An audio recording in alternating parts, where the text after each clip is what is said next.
One quiet afternoon, the sailors' cemetery was suddenly shaken by mocking screams. Jeremiah Cole, a Black Navy veteran with silver hair, clutching a bouquet of flowers, found himself blocked by a group of youths. "Old man, get out! This place isn't for you!" Their insults cut into his heart like knives, stirring painful memories of war. Suddenly, the blast of a warship's horn roared. A massive fleet appeared, led by Jeremiah's former commander. What secret drove the Navy to intervene? Will justice prevail? This story will send shivers down your spine and bring tears to your eyes. Subscribe to Veteran Best Stories. Hit the notification bell. Don't miss out. Jeremiah Cole stepped into the cemetery on a windless afternoon. The sky was leaden gray, heavy like his own soul. Each step along the crunching gravel path was not just movement of his body. It felt like he was turning each page of memories, faded with time. In his hand, the bouquet of white chrysanthemums was gripped tightly. Each petal was an unfulfilled promise, an unspoken memory. It was not merely a ritual. It was an act he repeated each year, on the same day, wearing the same pair of shoes, faded with age, the day Jimmy Turner did not return. He walked slowly among the rows of graves, lying silent like soldiers at rest after their final battle. A gentle breeze stirred through the oaks, carrying whispered sounds, like calls from a distant realm. Jeremiah closed his eyes for a moment.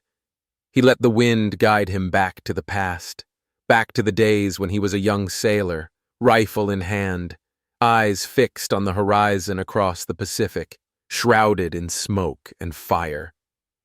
In his faded yet vivid memory, he heard the alarm blare again.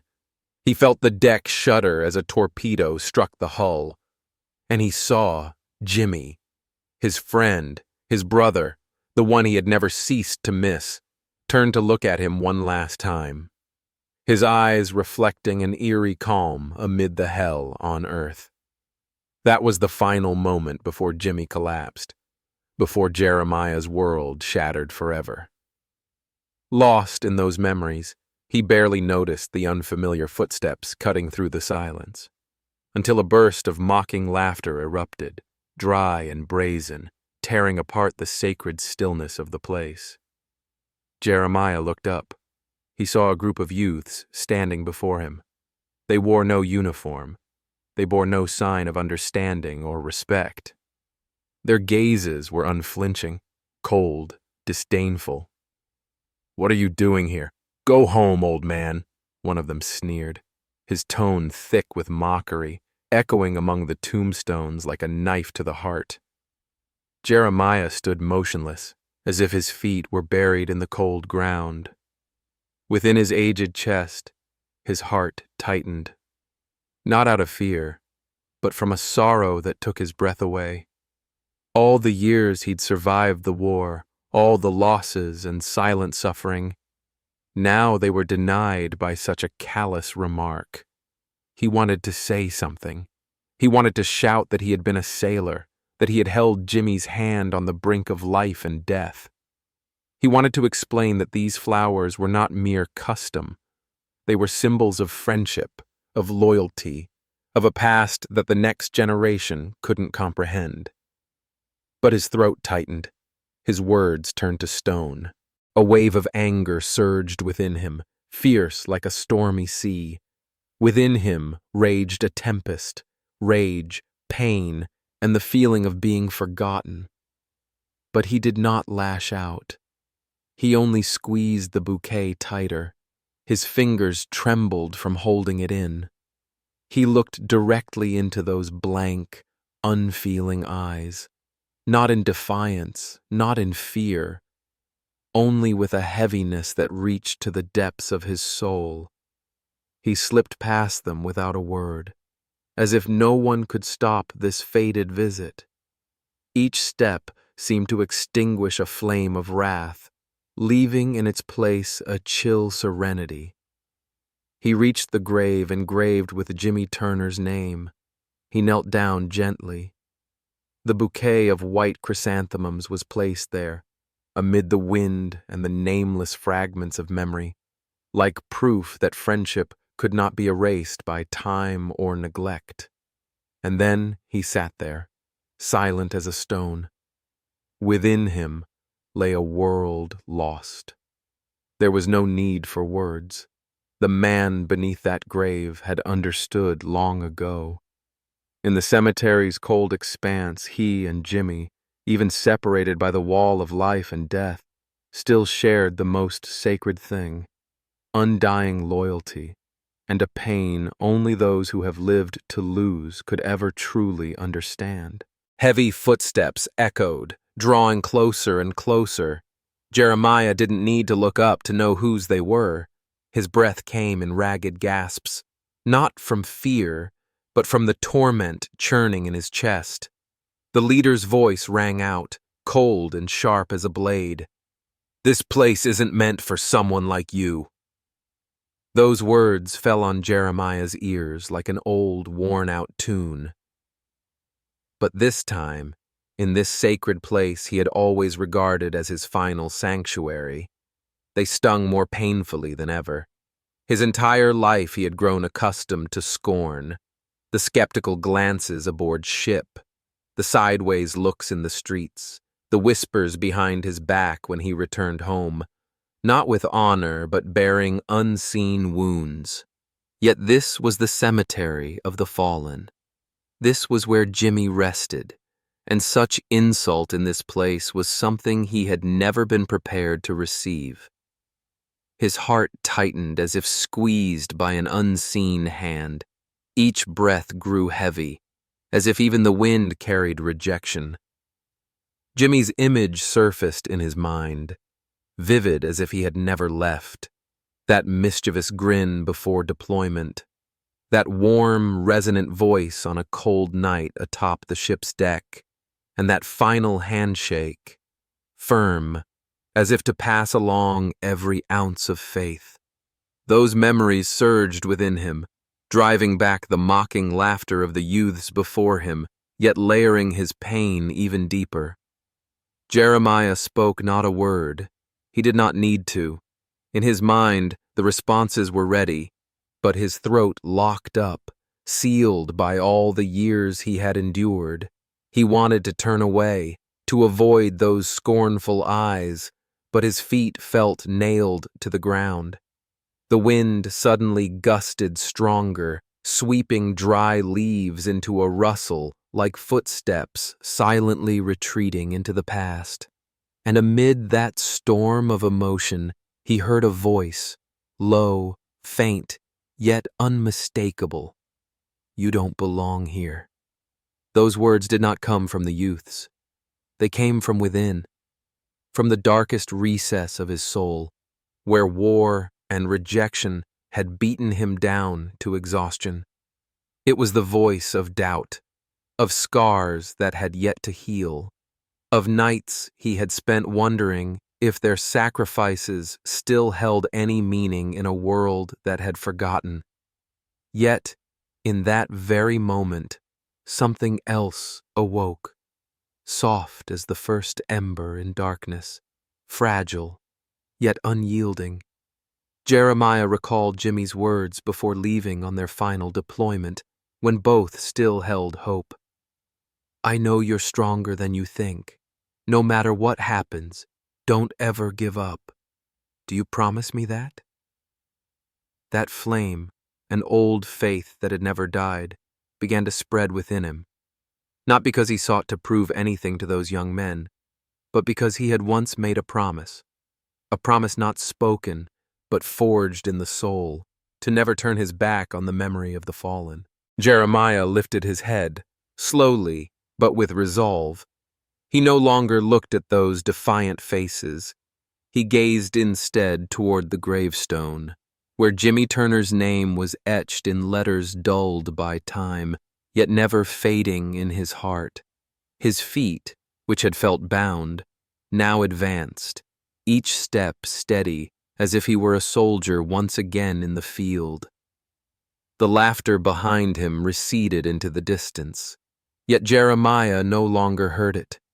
He heard only the grass whispering beneath his feet, the wind passing by like Jimmy's whispered words, and the beat of his own heart, not tightened by pain, but driven by determination. He approached the grave, knelt, and placed the white bouquet upon the ground, gentle, reverent. No one needed to witness it. No one needed to understand. For the one who needed to know already knew long ago, and the promise remained unbroken, even as the world changed. In the slanting light of dusk that fell upon the gravestone, he knew he still belonged here, not because anyone allowed it, but because his heart had never left. The news spread like a summer wildfire. No one could stop it. A short video, capturing Jeremiah being humiliated right in the cemetery, was posted online by someone. The image of the old veteran standing motionless, clutching white flowers amid taunts, flooded every platform. Below the clip, hundreds of comments appeared. Some were so vicious, no one could imagine them aimed at someone who had served the country. Jeremiah did not actively read them, but he felt their weight, as if an invisible force had flooded his small room, thickening the air. In the darkness, the weak glow from his phone's screen reflected on his face, the face etched by time, by wartime memories, and now by this new shame. His eyes were no longer bright as they once were. They carried heaviness, as though looking through layers of time, layers of people who had passed through his life without ever returning. He did not need to read each comment to know their content. He understood clearly that the world was turning its back on him once again, and this time not silently, but publicly, before the eyes of thousands of strangers. Night became the time he feared most. There was no longer peace in sleep, but drifting dreams, where Jimmy reappeared. It was still those eyes, still that steadfast gaze they once shared amidst the fiery ocean. But this time, that gaze no longer carried only the sorrow of war. It also carried an urging, as if to pull him from the depths of despair. "Keep going, Jeremiah," those eyes seemed to say. "Don't let it all end here." But each time he awoke, reality fell upon him like a dense fog. Jeremiah sat there, amid the shadows of his worn room, among walls that no longer heard laughter. Each passing night, his faith thinned a bit more. He began to ask himself, what did I fight for? For a country that no longer remembers me? For promises long forgotten? For a grave where people say I don't deserve to stand beside it? That was not a question of the faint-hearted. It was the question of a man who had given everything, now forced to face a stark truth. And that starkness did not lie in those comments. It lay in the silence, in the fact that no one spoke on his behalf, in the way people looked at him as a relic, no longer having a place in a world that chased speed and oblivion. Just when Jeremiah thought he had let go of everything, the phone rang. The sudden sound ringing through the silent space startled him. The screen lit up, revealing a name he never expected to see again. Admiral Samuel Hayes. He hesitated, then pressed answer. On the other end, a voice, low and weighty, spoke. Though time had passed, that voice retained the unwavering firmness that had once commanded the respect of hundreds of sailors. "Jeremiah," he heard, "tomorrow, come to the cemetery." Just one sentence. No long-winded explanation needed. But within that steadiness, Jeremiah heard what he had lost these past days. Acknowledgement. The presence of someone who understood him. someone who had once commanded him, someone who still remembered. He set the phone down. His heart pounded, an emotion he thought he had lost. A small ray of hope, faint but clear, flickered in the darkness. Not hope for restored honor, but hope for meaning. That silence was not the end. That Jimmy was not alone. That he was not alone. Jeremiah sat on the edge of the bed for a long while, still clutching the phone. In the darkness, he no longer saw it as the vehicle of his humiliation, but as the bearer of a living signal. And no matter what tomorrow would bring, he knew he would go, not because someone demanded it, but because his heart was ready to beat again, not in bitterness, but in response to a promise, a call, and a faith that had never entirely died. The next morning, the first sunlight pierced the light morning mist. It bathed the cold stones of the military cemetery in gold. Jeremiah Cole stood silently before the entrance gate. His hands were slightly clenched, his gaze wavering between curiosity and unease. No one had told him what awaited. There had only been a brief call from his former commander, and an invitation to return to the place that had once borne witness to unspoken pain. The atmosphere before him felt unlike any previous visit. It was thick, as though containing an impending event. Today, the cemetery no longer held the gentle hush of wind passing over rows of headstones. It was packed with people, filling the walkways, surrounding the graves as though the entire community had gathered here. That massive presence did not comfort him. Rather, it deepened his confusion. Every step he took felt heavier. Each footfall carried a sense of uncertainty, a knot of anxiety tightening in his chest. He did not know what he would face, condemnation or comfort, only that stepping onto this ground today was unlike any other time before. Then, suddenly, without warning, a battleship's horn sounded from afar. That sound tore through the clear sky, resonating powerfully like a living echo from wartime. Jeremiah froze, his chest constricted, not from fear, but because that horn was the sound he had heard throughout years at sea. It was the call to battle, the echo of danger, yet it was also the reminder of camaraderie, of faith in something sacred.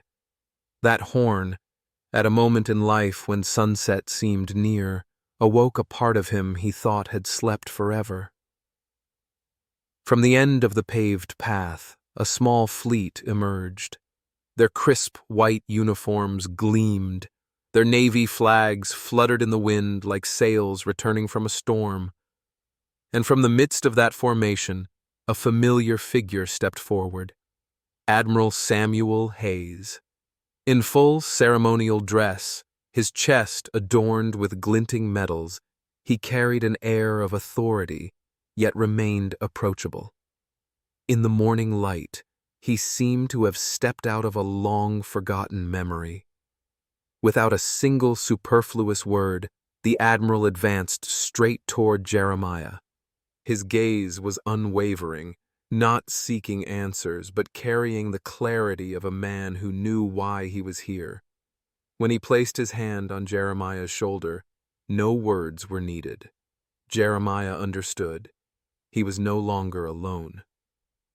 That gesture, simple yet weighted with a lifetime of meaning, spoke for everything that had never been spoken.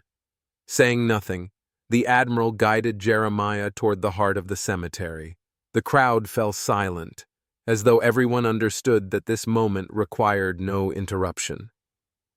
Jeremiah's steps passed by unfamiliar faces, civilians, veterans, officers, even young people who had never seen combat. Yet all their eyes were fixed on him, no longer with suspicion, no longer with contempt, but with profound respect, silent yet unmistakable. Then Jeremiah recognized familiar faces within the crowd, old comrades. They needed no introduction, no names. They were pieces of himself he thought had scattered in the flow of memory. Each stood there, solemn, their gazes warm yet weighted, as if the past had paused once more, facing him, reaching out without judgment. Admiral Hayes turned, his voice deep and clear, cutting through the air like a proclamation. This man once defended this place. That brief statement made Jeremiah's heart beat wildly. He did not know what to do, nod, bow his head, or simply stand still, because his whole body was trembling, not from age, but from an emotional surge within. Images of that long-ago battle flooded him like a torrent, the sight of flames across the sea, the shouts amid wind and waves, and Jimmy, always by his side, always looking at him with eyes of undying faith. He felt himself standing at the crossroads of two worlds, past and present, where he was both the young sailor he once was and the lonely old man he had become. His emotions were a mixture of pride and fear. Pride that at last his sacrifice would not be forgotten, yet fear that he might not be enough to bear all this greatness. Fear that his weary heart could no longer carry the faith of so many watching him. He sensed the climax approaching. He knew it. It did not come from applause or words of praise. It came from a truth shining bright after years of silent endurance. That finally the truth was seen. And he, though unprepared, had no way back. For now, he was not merely a solitary man in a cemetery. He was living proof of something sacred. That memory, even when trampled, can one day stand upright. Admiral Hayes's voice rang out, powerful yet profoundly deep. It was like an echo from another era. His words were not simply recounting a story. They were summoning memories long buried under the dust of time. A piece of history few remember, yet one that never lost its meaning. He spoke of a dark day, when the winds of war swept across this very land, when the cemetery, the final resting place of those soldiers, had nearly been destroyed by fierce gunfire and unrelenting chaos.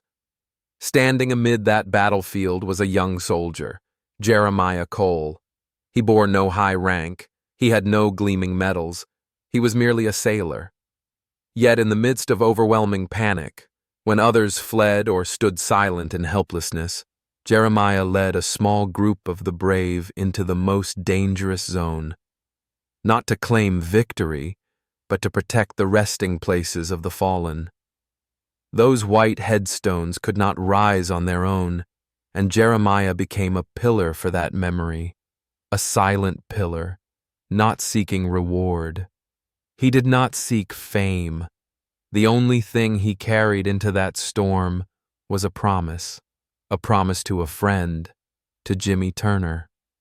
A simple promise, yet as weighty as life itself, that Jeremiah would not let the place where Jimmy rested be disrespected, and he kept that promise, not with grand words, but with quiet actions amid danger. Hayes's telling caused the space to feel frozen. No one spoke, no one dared move. The crowd stood motionless as if hypnotized, their eyes shifting from surprise to admiration. The atmosphere that had felt so heavy moments ago now seemed freed from prejudice. All eyes were on Jeremiah, not as the old man humiliated in a viral video, but as part of a living story more vivid than any online description. In a distant corner, the youths who had mocked him now stood silent, no longer arrogant, no longer laughing heedlessly. Only pale faces and downward gazes remained, heavy with shame and awakening. They were not condemned, yet the truth before them was a silent verdict, a verdict needing no accusation, only the presence of the man they had once despised. As for Jeremiah, he did not look at them, not out of anger, but because he was caught in an inner wave, rising with memories, pain, and something he could not name, perhaps relief, perhaps release. He recalled the moment he had come close to death, bullets whizzing overhead, explosions shaking the ground, and the acrid smell of gunpowder clinging to his lungs. He remembered how he had trembled, how he had feared, how he thought he would never see the sun again. Yet amid all of that, there was one thing that never left him: faith. Faith that a promise, if kept, could save something greater than oneself. Now, standing amid the gaze of hundreds, Jeremiah no longer felt pride as he had before entering that battle. Instead, he felt exposed, not because someone had revealed him, but because he was facing himself and all that he had buried for so many years. The wounds of his heart could no longer be hidden behind his calm eyes. They were on display, in his ragged breathing, in the trembling of his hand, in eyes reddened not by physical pain, but by loneliness that had lingered like an unhealed scar. He turned his head, looking toward the familiar grave, the headstone bearing the name Jimmy Turner. Sunlight slanted through the trees, illuminating the inscription, worn by time but never losing its meaning. Jeremiah slowly bowed his head, a natural reflex. Then he paused. His eyes, for the first time in years, did not see a lifeless stone. He saw Jimmy, not in memory, not in a dream, but right now, standing there, smiling. No resentment, no regret, only the gentle smile of a friend who understood that the promise had been kept, and that the memory had finally found a place to rest. And in that moment, Jeremiah knew he was no longer alone. The atmosphere at the cemetery seemed to pause in a single breath. Admiral Hayes, after that solemn moment of silence, suddenly spoke. His voice was strong and assured, yet carried a profound emotion that everyone could feel. It was not the voice of a commander delivering a speech, but of a man performing a sacred act for a deserving comrade. He declared, "The United States Navy would erect a memorial in Jeremiah Cole's name, not because he had won a prestigious medal, not because he had achieved glorious feats in battle, but because he embodied an immeasurable value, unfading loyalty, and quiet sacrifice." In an instant, the world exploded. The crowd erupted into thunderous applause, reverberating like rolling thunder across a clear sky. That sound was not merely approval, but acknowledgement, atonement, a way for a belated society to apologize to a man once forgotten. Hands clasped together, silent tears fell, and amid it all, Jeremiah stood motionless like a stone statue. He did not move, only tears, sudden and unstoppable, flowed, tracing lines down cheeks etched by time's many wrinkles. His hands trembled lightly, as if his heart were struggling to comprehend what was happening. He had never imagined he would be honored. In truth, he had never desired such a thing. All his life, he had only wished for something simple: to quietly return here each year, stand before Jimmy's grave, place a bouquet of white chrysanthemums, whisper a few words in his mind, and leave without leaving a trace. But today, that moment was different. He was no longer an old soldier alone among headstones, no longer a shadow viewed with pity or contempt, but a man surrounded by understanding, respect, and a late yet sincere restoration of honor. In his heart, cracks formed long ago, the cracks of being forgotten, of pain, of silent endurance, were now being healed by every clap, every admiring glance from those who witnessed. He looked up at Hayes, who had once been his superior, now like an old friend keeping an unspoken promise for so many years. Then he looked at his former comrades standing behind, their faces blurred by emotion, as if they too felt part of themselves just comforted. His gaze settled on the group of youths who had once insulted him, now standing quietly at the edge of the crowd. They no longer displayed arrogance or scoffed. Only pale faces and downcast eyes remained, heavy with shame and awakening. They needed no apology. Their changed eyes spoke volumes. They no longer saw him as an old man lost in a new era, but as a mirror reflecting something they had never understood. That honor does not reside in outward appearances, but in how a person lives and keeps his word.